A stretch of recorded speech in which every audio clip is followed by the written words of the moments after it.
এখন চলে এসেছি দিনহাটায়, আর এখন আমরা বোর্ডিং পাড়ার মাঠে। এবার চলো তোমাদেরও দেখিয়ে দিই কেমন হয়েছে। দিনহাটার পুজো তো খুব ভালো হয়। বোর্ডিং পাড়ার মাঠে প্রচন্ড ভিড়, কি অবস্থা তোমাদের দেখাই, চলো।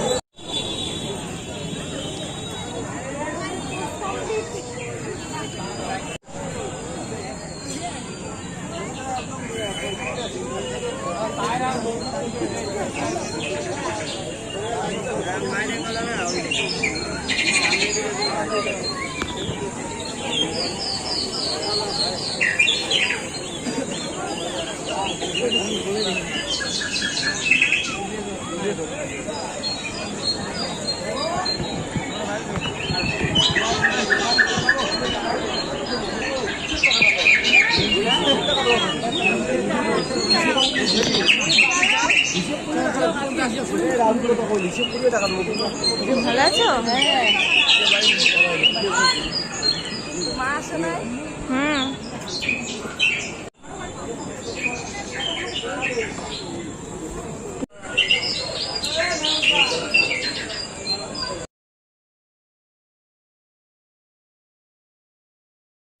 আজকে বেরিয়ে পড়েছি বোন বৌদি সবার সাথে। তো তোমাদের দিনহাটায় না প্রচন্ড ভালো ভালো পুজো হয়, তোমাদের সাথে সব শেয়ার করব আজকে।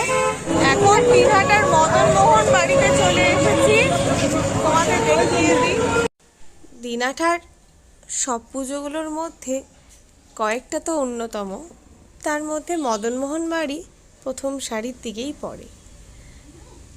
আর মদনমোহন বাড়ির এবারের থিম বুনন, মানুষের সঙ্গে মানুষের সম্পর্ক, মানুষের সাথে পশু পাখি প্রকৃতির সম্পর্ক, যে নিবিড় টান, যে সুতোর উপর দিয়ে সম্পর্কগুলো বয়ে চলে, তাকেই এখানে তুলে ধরেছে।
বৃষ্টি মাথায় নিয়ে আমরা চলে এসেছি পুজো দেখতে। আজকে মহা অষ্টমী।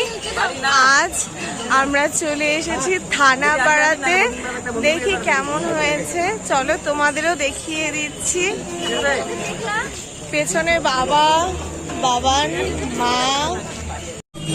আমরা চলো দেখে নিই কেমন হয়েছে থানাপাড়ায়।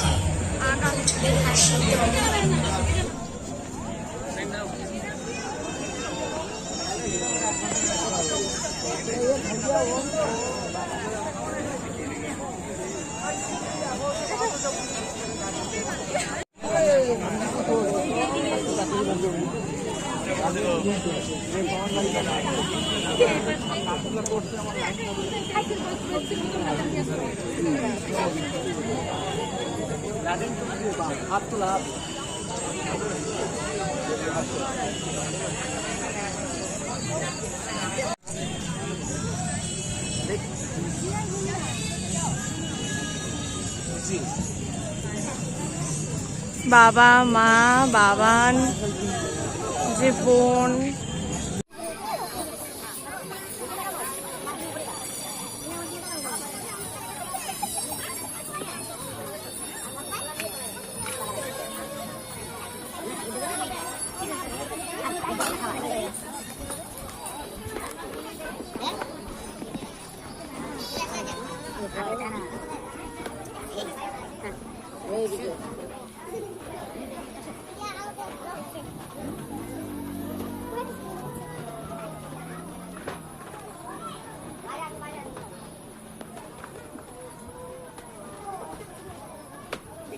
থিম নারী মুক্তি।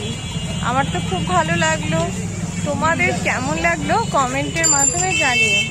এখন চলে এসেছি শহীদ কর্নারে, খুব সুন্দর করেছে ওদের থিম নরক ও স্বর্গ। চলো দেখে নিই কেমন হয়েছে। বৃষ্টি মাথায় নিয়ে শহীদ কর্নারে চলে এসেছি, আর এসে দেখি উপচে পড়া ভিড়। এবছরে ওদের থিম নরক ও স্বর্গ। কেমন হয়েছে তা নিজে চোখে না দেখলে বোঝা যায় না, সত্যি তাই, খুব সুন্দর হয়েছে।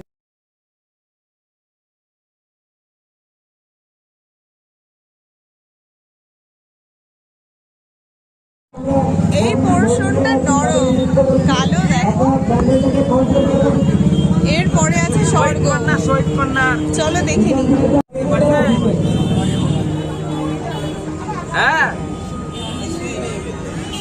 বারায়া কল করতেছি।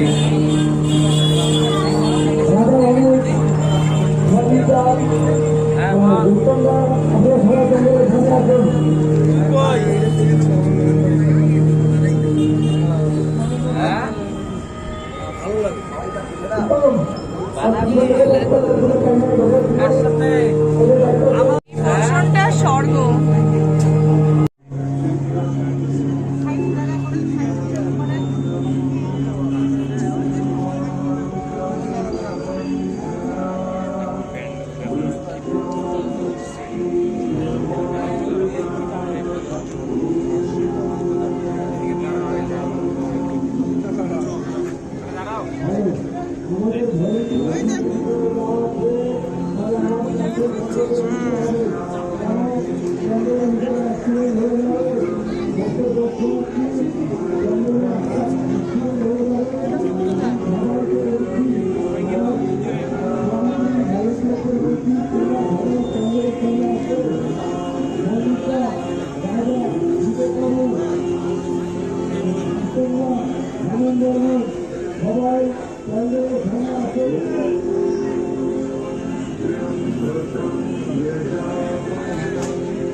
তুলছি তো।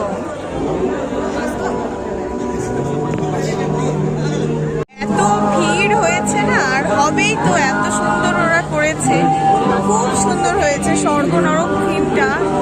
আর উপরে না মেঘ ঘুরছিল, সেটাও ভিডিও করে নিয়েছি, তোমরা দেখে নিও।